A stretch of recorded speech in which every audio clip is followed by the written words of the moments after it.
En avril, le Burkina Faso stoppe l'export de coton brut. Au même moment, une industrie annoncée à 38 milliards de dollars se retrouve gelée. Contrats bousculés, acheteurs européens et américains déstabilisés et diplomates pressés de limiter l'escalade.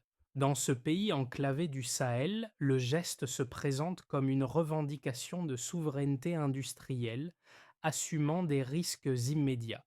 Le pouvoir promet la transformation locale, 4 grandes raffineries et jusqu'à 2000 emplois en 5 ans, avec l'idée de garder la valeur au pays plutôt que d'exporter la pauvreté. Que change ce pari pour vous avec Ibrahim Traoré aux commandes? La filière retient son souffle désormais. La promesse est simple à formuler mais lourde de conséquences. Transformer sur place ce qui était exporté à bas prix et capter enfin la valeur ajoutée au cœur de l'économie nationale. Pour le gouvernement, l'enjeu immédiat tient en une ligne claire. Plus d'emplois locaux, moins de dépendance extérieure durable. Mais derrière cette promesse se cachent des arbitrages serrés entre croissance, stabilité et crédibilité internationale. À court terme, l'arrêt des exportations prive le pays de recettes rapides et expose les producteurs à une transition incertaine.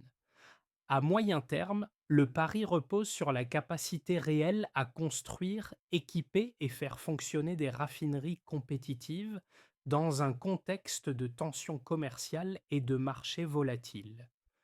À long terme, enfin, la décision vise à redéfinir la place du Burkina Faso dans la chaîne mondiale du coton, non plus comme simple fournisseur de matières premières, mais comme acteur industriel. La question centrale n'est donc pas idéologique. Elle est opérationnelle. Le temps jouera-t-il en faveur de cette stratégie ou contre elle? En 3 mois, un chiffre a surpris les observateurs. L'emploi rural a progressé de 6% malgré l'arrêt total des exportations de coton brut. Dans le même temps, la production nationale n'a reculé que de 5%, un écart jugé limité au regard du choc imposé aux marchés internationaux. Ces deux données, mises côte à côte, éclairent le cœur du pari engagé. Le blocage des sorties n'a pas paralysé l'amont agricole, il a déplacé la dynamique vers l'intérieur. Pour comprendre la portée de cette rupture, il faut revenir au modèle antérieur. Pendant des décennies, le coton burkinabé a été vendu brut à faible valeur ajoutée, alimentant les usines textiles européennes et américaines. Les revenus restaient concentrés hors du pays, tandis que les zones rurales dépendaient de prix mondiaux volatiles et de marges étroites. Ce schéma, hérité de chaînes de valeur inégalitaires, structurait à la fois l'économie et les relations diplomatiques. La décision annoncée en avril a rompu cet équilibre. Sous l'impulsion d'Ibrahim Traoré, l'État a suspendu les exportations et annoncé un programme de transformation locale. Filature, tissage, puis confection. L'objectif affiché n'était pas de produire immédiatement pour l'export, mais de substituer d'abord les importations de textiles, réduites de 18% selon les premières estimations officielles. Cette étape intermédiaire explique en partie la stabilité relative de la production agricole, désormais absorbée par un marché intérieur en construction. Le contexte international a amplifié la visibilité du geste. Les partenaires européens ont évoqué des révisions de contrats et des risques de représailles commerciales, tandis que le FMI exprimait ses réserves sur la soutenabilité financière du projet. À l'inverse, des acteurs chinois et turcs ont ouvert des discussions pour investir dans les nouvelles unités de transformation, attirés par la perspective d'un hub textile régional. Ainsi, le mini-révélateur n'est pas seulement chiffré, il est structurel. En interrompant un flux ancien, Ibrahim Traoré a mis au jour une réalité souvent masquée. La dépendance n'était pas technique, elle était organisationnelle. Dans les villages cotonniers, la transition ne se lit pas d'abord dans les communiqués officiels, mais dans les trajectoires individuelles. Près de Kougou, un producteur résume l'attente partagée. Garder enfin ce qui est cultivé au lieu de le voir partir brut vers l'extérieur. Ce type de témoignage, relayé dans plusieurs régions rurales, sert de fil conducteur pour comprendre l'impact précoce de la décision. Le producteur n'est pas devenu industriel du jour au lendemain, mais son coton trouve désormais un débouché intérieur, orienté vers des unités de filature naissantes. Cette redirection modifie les incitations. La production reste stable, les coopératives s'organisent différemment et les revenus ne dépendent ni plus uniquement de contrats d'exportation négociés à l'étranger. Pour beaucoup, c'est moins une hausse immédiate qu'une visibilité nouvelle. Un second groupe illustre ce basculement, les travailleuses des coopératives féminines. Longtemps cantonnées à la culture ou à des activités informelles, elles entrent progressivement dans les ateliers de transformation et de couture. Les premières embauches, encore limitées, signalent un déplacement du centre de gravité économique vers des activités à plus forte valeur ajoutée. Cette évolution sociale accompagne la logique industrielle sans la précéder. Ibrahim Traoré apparaît ici comme un personnage structurant, non par sa présence directe sur le terrain, mais par l'orientation qu'il impose au récit collectif. Son rôle est celui d'un catalyseur politique qui transforme une revendication abstraite de souveraineté en effet tangible, même partiel. L'impact précoce reste fragile, mais le message est clair. La décision ne se limite pas aux chiffres macroéconomiques, elle commence à toucher les vies concrètes. Avant avril, le flux était linéaire et prévisible. Le coton quittait les champs, traversait les frontières, puis entrait dans des usines étrangères où se concentraient la valeur et les marges. Après l'annonce, la chaîne s'est brusquement interrompue. Les exportations ont été suspendues, les contrats gelés et les acteurs internationaux ont dû réviser en urgence leur calendrier et leurs engagements.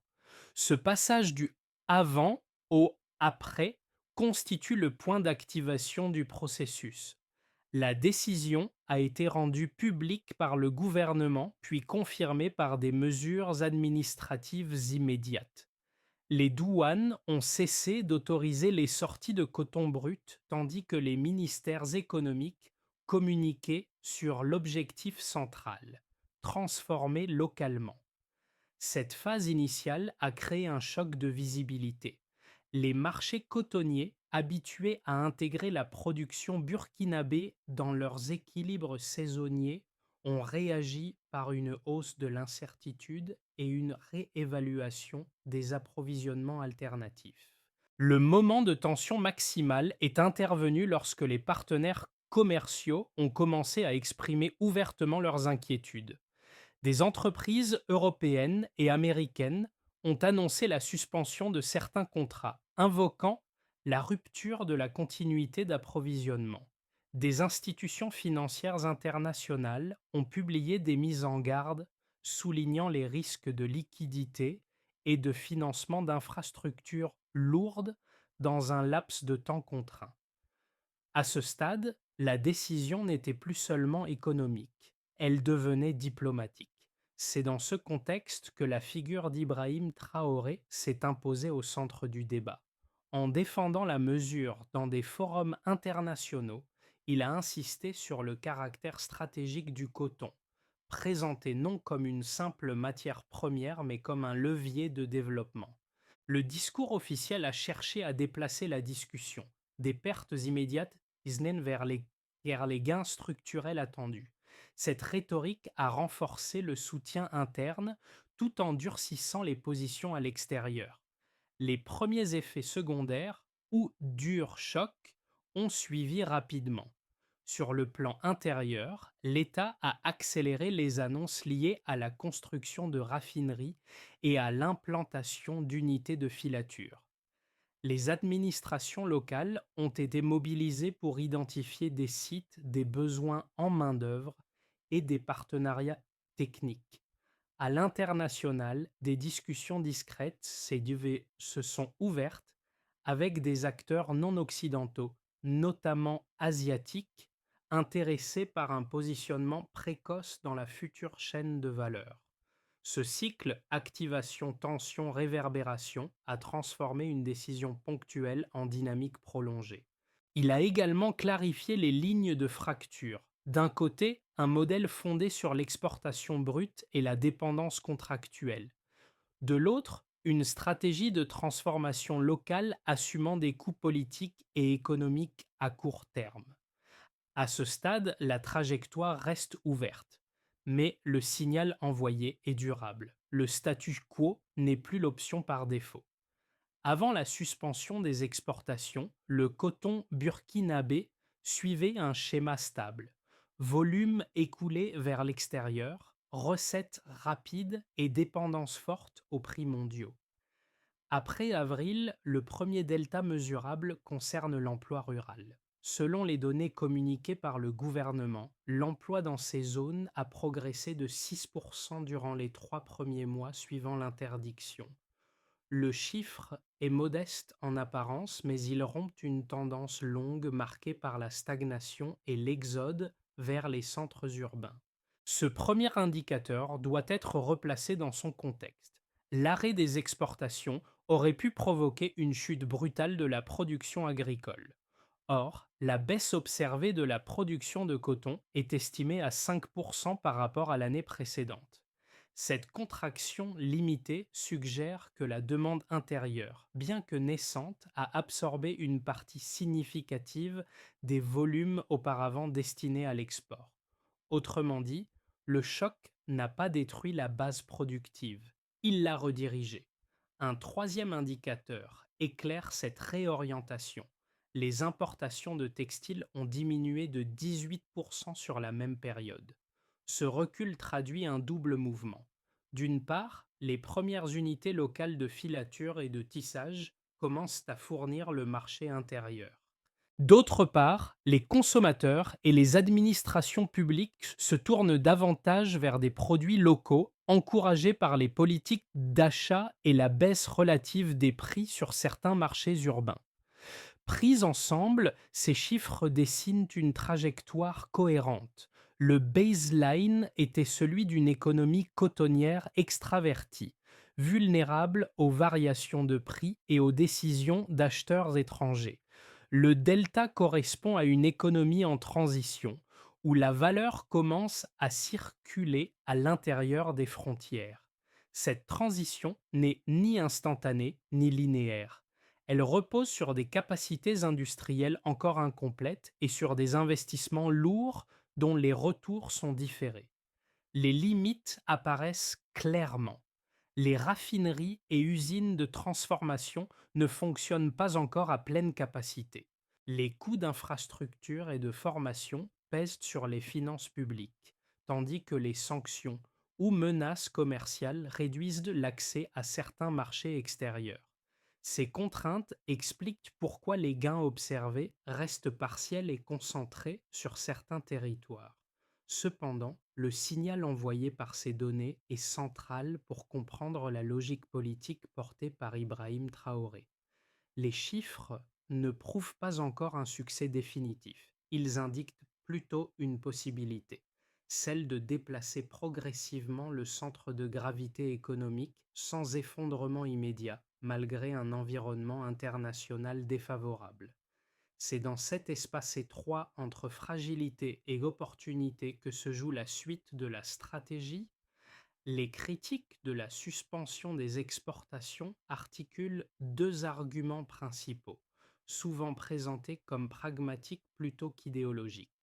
Le premier concerne la dépendance structurelle du Burkina Faso aux recettes d'exportation. Pendant des années, le coton a représenté une part significative des revenus extérieurs. En interrompant ce flux, le pays s'exposerait à une contraction des devises, à des tensions budgétaires et à une fragilisation de sa balance commerciale, surtout dans un contexte de marchés mondiaux instables. Le second argument porte sur la faisabilité industrielle. Construire et rendre opérationnelles des raffineries et des usines textiles exige des investissements lourds, du savoir-faire technique et du temps. Les sceptiques soulignent le risque d'installations sous-utilisées, de coûts supérieurs aux prévisions et d'une compétitivité insuffisante face aux producteurs asiatiques déjà bien établis. Selon cette lecture, la transformation locale pourrait s'avérer non rentable à court terme, voire creuser les déficits si les débouchés extérieurs restent limités. Ces deux critiques reposent sur des risques réels reconnus par les autorités elles-mêmes. Toutefois, la réponse apportée par la stratégie actuelle s'appuie sur des données et des séquences observables. D'une part, la baisse limitée de la production et la progression de l'emploi rural indiquent que l'arrêt des exportations n'a pas provoqué l'effondrement redouté. D'autre part, la réduction des importations de textiles suggère un marché intérieur capable d'absorber une partie de la production transformée, même avant toute offensive à l'export. La logique défendue par Ibrahim Traoré ne nie pas les contraintes. Elle propose un arbitrage temporel, accepter des coûts et des tensions à court terme pour réduire une vulnérabilité chronique à long terme.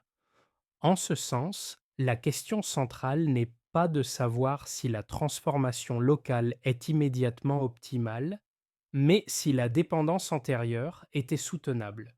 Le débat ne se tranche donc pas entre rationalité et idéologie. Il oppose deux gestions du risque, celle du statu quo exposé aux chocs externes et celle d'une transition contrôlée, imparfaite, mais orientée vers une autonomie accrue. C'est sur cette ligne de crête que se situe l'enjeu réel. Il réside dans le rythme de transformation et dans la séquence choisie. Jusqu'ici, le débat s'est focalisé sur l'arrêt des exportations, comme s'il s'agissait d'une fin en soi. Or, le point médian révèle autre chose. La décision n'est pas binaire, elle est graduelle.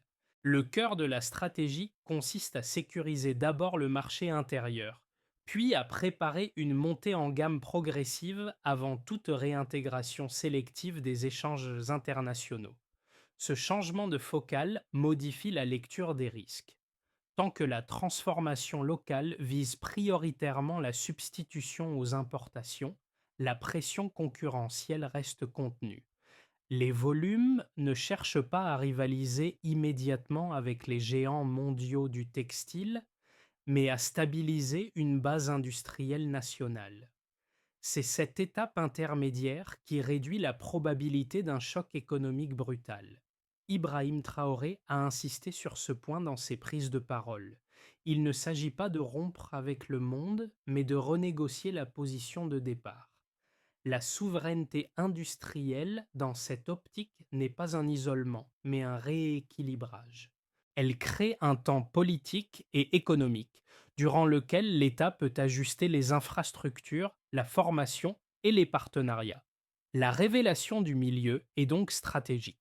Le pari ne porte pas seulement sur la transformation du coton, mais sur la capacité à maîtriser le tempo du changement. C'est ce tempo qui conditionnera la suite. Les effets de la suspension des exportations ne se répartissent pas uniformément. Ils se manifestent différemment selon les acteurs, révélant les lignes de force et de fragilité du modèle en transition. Pour l'État d'abord, l'impact est double. À court terme, les recettes issues des exportations diminuent et les tensions diplomatiques s'intensifient, notamment avec certains partenaires européens. Mais en parallèle, l'État gagne une marge de manœuvre stratégique. Il oriente l'investissement, structure une politique industrielle et renforce sa légitimité interne autour d'un projet de souveraineté assumé. Cette capacité de pilotage devient un actif politique central pour Ibrahim Traoré. Du côté des entreprises, le tableau est contrasté. Les acteurs étrangers historiquement intégrés à la filière cotonnière burkinabé subissent une rupture brutale de leurs approvisionnements et reconsidèrent leurs engagements. À l'inverse, des entreprises chinoises et turques perçoivent la transition comme une opportunité d'entrée sur un marché en construction. Pour les opérateurs locaux, les défis sont importants. Accès au capital, maîtrise technologique, montée en compétences. Mais la perspective d'une chaîne de valeur plus complète sur le territoire crée un horizon inédit pour l'entrepreneuriat industriel.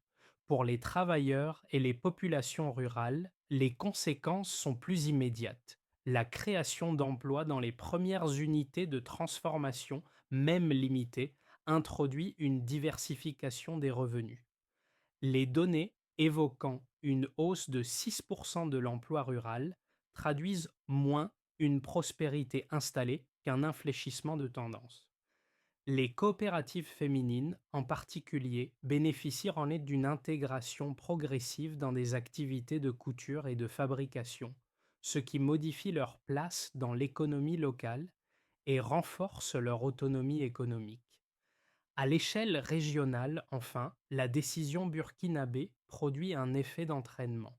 Des pays voisins, comme le Mali ou le Niger, observent attentivement l'expérience. Si le modèle parvient à se stabiliser, il pourrait servir de référence pour d'autres économies sahéliennes cherchant à réduire leur dépendance aux exportations de matières premières.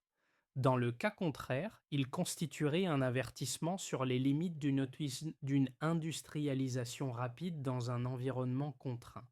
Ainsi, les conséquences ne se résument ni à un succès immédiat, ni à un échec programmé. Elles dessinent un paysage en recomposition, où chaque acteur ajuste ses attentes.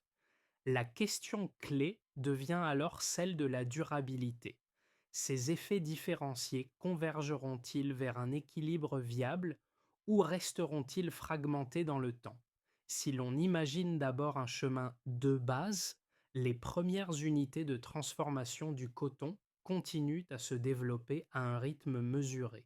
Les raffineries fonctionnent désormais à pleine capacité, mais les exportations de produits finis restent limitées à quelques marchés régionaux.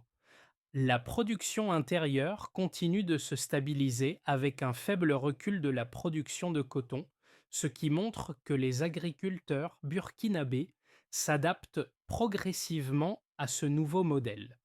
Le chômage rural reste en baisse, avec une réduction atteignant environ 10% d'ici la fin de l'année. Cependant, les tensions commerciales avec l'Union européenne et les États-Unis persistent. Les négociations diplomatiques se multiplient, mais les sanctions commerciales n'ont pas encore été levées. Le Burkina Faso parvient à maintenir des partenariats avec des acteurs non occidentaux, principalement chinois et turcs, ce qui permet de diversifier les flux d'investissement et de maintenir un certain dynamisme dans la filière textile locale. La situation économique reste fragile, mais elle évolue lentement vers une plus grande autonomie industrielle. Et si l'on se projette vers une issue plus lumineuse, les tensions commerciales s'atténuent plus rapidement que prévu à la suite d'un rapprochement diplomatique avec l'Union européenne. La diversification des partenariats commerciaux, notamment avec la Chine et la Turquie, commence à porter ses fruits et le Burkina Faso devient un acteur régional majeur dans l'industrie textile. L'investissement étranger dans les infrastructures et la formation augmente, permettant d'accélérer la construction de nouvelles raffineries et usines de transformation. Le taux de chômage rural chute de 15 à 20% et la production textile locale fait une percée significative, attirant même des investisseurs européens. Cette dynamique accélère la transition vers une économie plus industrialisée et les premiers produits textiles burkinabés commencent à s'exporter en dehors de la région. Le modèle burkinabé devient un exemple pour d'autres pays du Sahel et d'Afrique de l'Ouest. À l'inverse, un scénario plus sombre reste possible. Les sanctions commerciales et l'isolement diplomatique s'aggravent. L'instabilité des prix du coton, combinée au d'un retard dans la mise en place des raffineries, freine la compétitivité des produits locaux. La transition vers une industrie textile nationale stagne car les investissements nécessaires pour moderniser les infrastructures locales sont insuffisants. Le chômage rural augmente de nouveau et les zones rurales connaissent une croissance économique plus lente que prévu. Les tensions sociales commencent à croître, notamment en raison des promesses non tenues occasionnant de création d'emplois et de la montée des inégalités. La dépendance au coton brut persiste et les relations avec les partenaires commerciaux se dégradent, freinant l'accès aux marchés internationaux. Le Burkina Faso fait face à une impasse économique et l'ambition de devenir un hub régional pour l'industrie textile semble de plus en plus incertaine. Au bout du compte, ces trajectoires dessinent une large gamme d'issues possibles, allant d'un avenir dynamique et autonome à un retour à la dépendance. L'enjeu réside dans la capacité du Burkina Faso à stabiliser ses nouvelles chaînes de valeur tout en gérant les tensions diplomatiques et commerciales. Le succès ou l'échec du projet dépendra de l'équilibre entre les investissements, la diversification des partenariats et la capacité de résilience face aux incertitudes mondiales. Du côté des leaders d'opinion et des décideurs politiques, l'enjeu principal se lie à travers la vision stratégique du pays, un projet ambitieux de souveraineté industrielle qui s'éloigne des modèles économiques traditionnels. Pour eux, la question de l'autonomie du Burkina Faso n'est pas seulement une nécessité nationale, mais aussi un symbole d'un renouveau africain. Le choix d'Ibrahim Traoré d'interrompre les exportations pour investir dans la transformation locale est perçu comme un acte audacieux, nécessitant une analyse approfondie des implications à long terme, tant sur le plan économique que géopolitique. Pour les opérateurs économiques locaux et les entrepreneurs, le message est plus pragmatique. L'opportunité se trouve dans l'émergence d'une industrie textile locale. Les défis sont nombreux, mais les perspectives de croissance sont tangibles. Les créateurs d'entreprises et les producteurs locaux doivent se préparer très tard à une transition en plusieurs étapes, avec des risques évidents, mais des possibilités de diversification des sources de revenus. La création d'emplois dans les unités de transformation et la substitution des importations permettent d'envisager un marché intérieur en expansion. Et pour les travailleurs, les coopératives et les agriculteurs ruraux, l'impact immédiat est plus direct. La décision d'Ibrahim Traoré offre une chance de sortir de la dépendance à des circuits d'exportation incertains. Les coopératives féminines, par exemple, bénéficient d'une place plus grande dans la chaîne de valeur du coton, un changement significatif pour l'autonomisation économique. Les travailleurs ruraux perçoivent dans cette initiative une bouffée d'air frais, une promesse d'emplois locaux durables et un renforcement de leur rôle dans la chaîne économique nationale. En conclusion, la politique de Traoré touche différents groupes de manière variée, mais tous convergent vers une même ambition, un Burkina Faso plus indépendant et plus prospère. La mise en œuvre du projet de transformation du coton ne se résume pas à une série de décisions isolées. Elle repose sur une feuille de route précise divisée en trois étapes clés, chacune avec des objectifs mesurables et des responsabilités claires. D'abord, il faut stabiliser la production et l'approvisionnement. Cette phase initiale consiste à maintenir la production cotonnière en dépit de la suspension des exportations. Les agriculteurs doivent être soutenus par des programmes de microcrédit et de soutien technique afin de garantir que la baisse de production ne dépasse pas un seuil critique. L'objectif est de stabiliser la production à 90-95% des niveaux antérieurs, tout en orientant progressivement les volumes vers les unités de transformation locales. La mise en place des premières usines de filature et de tissage doit être prioritaire, avec un objectif de création de 20 000 emplois dans cette phase. Le financement de cette étape doit être assuré par des partenariats publics-privés, en particulier avec des acteurs internationaux non occidentaux. Ensuite vient la construction des infrastructures industrielles et la création d'emplois locaux. Dans un délai de 18 à 24 mois, l'objectif est de commencer la construction de 4 raffineries de coton et d'autres unités de transformation. Cette phase exige des investissements considérables en infrastructures et des accords doivent être conclus pour sécuriser le financement, notamment avec des pays comme la Chine et la Turquie. Parallèlement, la formation de la main-d'œuvre locale sera essentielle pour garantir que les emplois créés soient occupés par des Burkinabés, avec un objectif de création de 100 000 emplois dans le secteur textile d'ici 5 ans. Enfin, l'étape suivante vise l'expansion progressive des exportations et la diversification des partenariats. L'objectif final est d'exporter progressivement les produits finis avec un accent particulier sur les marchés africains, puis européens et asiatiques.